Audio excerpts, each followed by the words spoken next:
আসসালামু আলাইকুম। আশা করি আপনারা সবাই ভালো আছেন। আজকে আমরা আলোচনা করব বাংলা ব্যাকরণিক বিষয়ে, মানে ব্যাকরণ বিষয়ক প্রশ্নোত্তর, যা লিখিত পরীক্ষায় আপনাকে বিস্তারিত তুলে ধরতে হবে।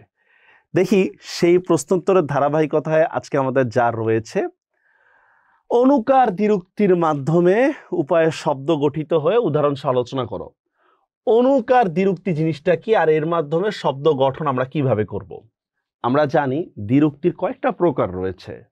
একটা হচ্ছে শব্দ দ্বিরুক্তি, একটা হচ্ছে পদের দ্বিরুক্তি, আর লাস্টেরটা হচ্ছে আমাদের অনুকার দ্বিরুক্তি। এখন ভাই অনুকার জিনিসটা কি আগে এক কথা বলে নি। আমাদের অনেক সময় অনেক কথা আমরা বলি যেটা ভাষায় প্রকাশ করা যায় না। মনে করেন আপনাকে কেউ খুব ভালো আইফোন 12 গিফট করলো, হ্যাঁ, আপনি এত খুশি হয়েছেন, আপনি বলতেছেন যে তুমি আমাকে আইফোন গিফট করার কারণে আমি এত খুশি হয়েছি, আমি ভাষায় প্রকাশ করতে পারতেছি না। তার মানেটা কি, যে আসলে বাংলা ভাষায় এই শব্দটা নাই, ইংরেজিতে হয়তো আছে। আপনি যে একটা ডিকশনারি দিয়ে আসলেন যে ভাই ভাষায় প্রকাশ করো, তাহলে কি হবে? হবে না। তো আমাদেরও কিছু বিষয় আছে, মনের আবেগ বা অন্য বিষয় আছে যেগুলো আমরা বাক্যে প্রকাশ করতে পারি না, কিন্তু অনুভূতি দিয়ে প্রকাশ করি। আসেন, মনে করেন আপনি আপনার বন্ধুর বাসায় গেছেন, সে আপনাকে দেখে বলল উফ, আচ্ছা, আর কিছুই বলল না। কি বুঝলেন? সে আপনাকে খুব সম্মান করছে? না, বুঝলেন যে সে আপনাকে দেখে বিরক্ত হয়েছেন। ছোটবেলায় পড়ছিলেন না হাটে হন হন, ঘোরে ভন বন ইত্যাদি পড়ছিলেন না? অনুকার জিনিসটা কি? অনুকার জিনিসটা হচ্ছে, আমরা সংজ্ঞা পড়ব, যে যার অর্থ নাই কিন্তু ভাব প্রকাশ করতে পারে। অর্থ নেই কিন্তু ভাব প্রকাশ করতে পারে। ভাব প্রকাশ করতে পারে, হ্যাঁ। অর্থ নেই কিন্তু একটা ভাব প্রকাশ করতে পারে। আমি বললাম অনেক কালো, আরেকজনে বললো ভাই কালা কুচকুচ্ছা। আচ্ছা, কোনটার মধ্যে বেশি কালো আপনার মনে হয়? একজনে বললো ভাই অনেক সাদা, আরেকজন বললো সাদা ফকফকা। তাহলে সে ফকফকা শব্দের মধ্যে না? আমি যদি আপনাকে বলি ভাই কনকন করতেছে, দেখুন আপনি কিন্তু ধরে নিচ্ছেন কনকন মানে শীতে কনকন করতেছে, ঠিক না? টনটন করতেছে মানে ফোড়া বা ব্যথায় টনটন করতেছে, এইভাবে বলি না? এগুলাকে বলা হচ্ছে অনুকার। দেখি আমরা সংজ্ঞায় যাই। বিভিন্ন প্রকার অব্যক্ত ধ্বনি। অব্যক্ত ধ্বনি মানে বুঝছেন, যার কোনো অর্থ নাই কিন্তু ভাব প্রকাশ করতে পারে, অব্যক্ত।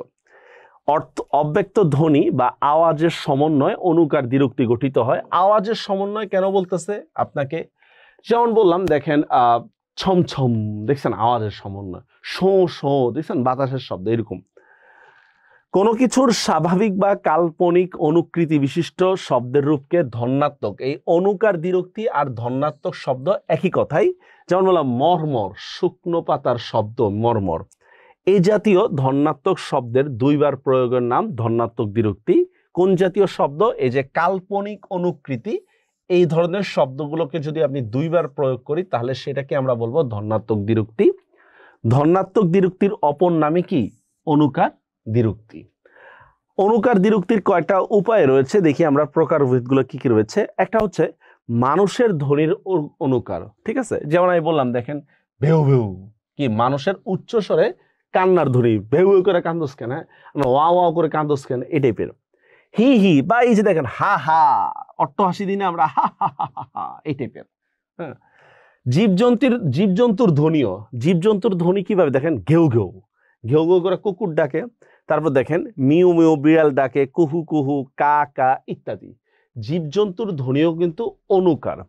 তারপর দেখি বস্তুর ধ্বনি, এইটা আমাদের পরীক্ষার জন্য বেশি গুরুত্বপূর্ণ, বিশেষ করে যারা মানে অবজেক্টিভ পরীক্ষার জন্য এইটা খুবই গুরুত্বপূর্ণ, কারণ আমরা বস্তুর ধ্বনিগুলো আমাদের মনে থাকে না। যেমন দেখেন ঘচা ঘচ, এটা হচ্ছে ধান কাটার শব্দ। তো ভাই আপনার শহরে ধান কই আছে বলেন? ঘচা ঘচ ধান কাটবা, এই টাইপের। মর্মর, মর্মর মানে কি বলতো? গাছ পড়ে যাওয়ার শব্দ, গাছ ভেঙে পড়ার শব্দটাকে বলা হয় মর্মর। ঝমঝম, এটা বিভিন্ন গানের মধ্যে আছে, এটা পারবেন। হু হু, বাতাসের শব্দ, বা আমরা এভাবেও আরো ধরতে পারি শো শো, ঠিক আছে? শো শো, এরকম আরো অনেক শব্দ আমরা পেতে পারি। অনুভূতি জাতক, এইটাও আর একটা গুরুত্বপূর্ণ বিষয়। অনুভূতি, অনুভূতিটা কিভাবে? ওই যে ছোটবেলার কবিতা হাটে হন হন, ঘোরে ভন ভন, থালা ঝনঝন, বা ওই যে টন টন করতেছে, এই টাইপের। দেখি আমরা অনুভূতিজাতক কাল্পনিক ধ্বনির অনুকার। যেমন দেখেন ঝিকিমিকি, ঝিকিমিকি বলতে কি বুঝে? আমাদের একটা কবিতা ছিল না, চিক চিক করে বালি কোথা নাই কাদা, এই চিক চিক। তারপর দেখেন কুটকুট, শরীরের মধ্যে কামড়াচ্ছে, হ্যাঁ। তারপর দেখেন ছমছম, ভয়ের অনুভূতি। এখান থেকে আমি লিখলাম কনকন, কনকন। তারপর হচ্ছে টন টন। এগুলো সব হচ্ছে কি বলা হচ্ছে, যে অনুভূতিজাত কাল্পনিক ধ্বনির অনুকার, মানে যেটাকে আমরা অনুভূতির মাধ্যমে আমরা প্রকাশ করি, যার অর্থ নাই কিন্তু একটা মনের ভাব কিন্তু আমরা প্রকাশ করতে পারি। তো এই হচ্ছে অনুকার বিষয়ক প্রশ্নের অ্যান্সার। তো অনুকার দ্বিরুক্তির বিষয়টা নিশ্চয়ই বুঝতে পেরেছেন যে কিভাবে অনুকার দ্বিরুক্তি শব্দগুলো গঠন করা যায়। 4টা উপায় রয়েছে, যার মধ্যে শেষের দুটো আমাদের খুবই গুরুত্বপূর্ণ, বিশেষ করে অবজেক্টিভের জন্য, আর পুরোটা তো হচ্ছে রিটেনের জন্য মোস্ট ইম্পর্টেন্ট। দেখা হবে পরবর্তী ক্লাসে। ভালো থাকবেন। আল্লাহ হাফেজ।